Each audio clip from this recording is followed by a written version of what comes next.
ఈరోజు అభివృద్ధే కాకుండా సంక్షేమమే కాకుండా అభివృద్ధి వైపు పరుగులు తీస్తున్నాం. నారా లోకేష్ అన్న గారి కోరిక 24 లక్షల జాబులు యువతకు అందించాలని, ఆ కోరిక కూడా త్వరలో నెరవేరబోతుంది. యువత భవిష్యత్తు అంటనే గుర్తుకొచ్చే పేరు నారా లోకేష్ అన్న. అట్లాగే తెలుగుదేశం సింహానికి శక్తి గర్జన ఎలా అవుతుందో మన తెలుగుదేశం పార్టీకి శక్తి నారా లోకేష్ అన్న అని నేను గర్వంగా చెప్పుకోగలుగుతున్నాను. ఈరోజు రాష్ట్రంలో 2 సంవత్సరాల కాలంలో 23 లక్షల కోట్లతో పెట్టుబడులు తీసుకొచ్చాం. దాదాపు 800 పైన కంపెనీలకు ఏదో ఒక రోజు ప్రతిరోజు శంకుస్థాపనలు కానీ ప్రారంభోత్సవం కానీ జరుగుతూనే ఉంది. కానీ గొడ్డలి పార్టీ సమయంలో ఒక్క కంపెనీ కూడా రాలేదు అని నేను చెప్తున్నాను. అట్లాగే సంక్షేమం, అభివృద్ధి, జాబ్సే కాకుండా ఒక పక్క ఇరిగేషన్ ప్రాజెక్ట్స్ని పూర్తి చేస్తున్నాం. శాంతి భద్రతను మనము చూసుకుంటున్నాము. ఇలా చేసుకుంటూ పోయి 5 సంవత్సరాల కాలంలో మనం అనుకున్న టార్గెట్ రీచ్ అవ్వబోతున్నాం.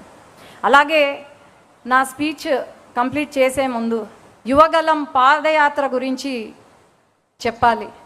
ఆనాడు యువగలం పాదయాత్ర ద్వారా లోకేష్ అన్న ట్రైలర్ చూపిస్తే ఈరోజు ప్రజలే సినిమా చూపించారు మన గొడ్డలి పార్టీకి.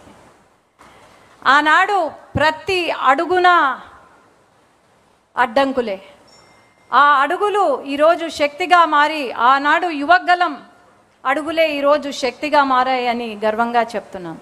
అట్లాగే ఈరోజు ఈ పవిత్ర సమయాన ఈ మహాసభ ముందు 7 ముఖ్యమైన చరిత్రాత్మక నిర్ణయాలను ఉంచుతున్నాను. అధినేత నాయకత్వంలో మరో ఆలోచనకు తావివ్వకుండా తెలుగుదేశం పతాకం నిరంతరం రెపరెపలాడేలా ముందుకు సాగాలి. ప్రజా శ్రేయస్సే లక్ష్యంగా నడుం బిగించి ప్రభుత్వానికి అండగా నిలవాలి.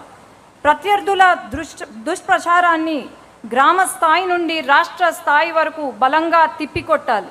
మన ప్రభుత్వం చేపడుతున్న అభివృద్ధి సంక్షేమాలను ప్రజాక్షేత్రంలోని బలంగా తీసుకెళ్లాలి.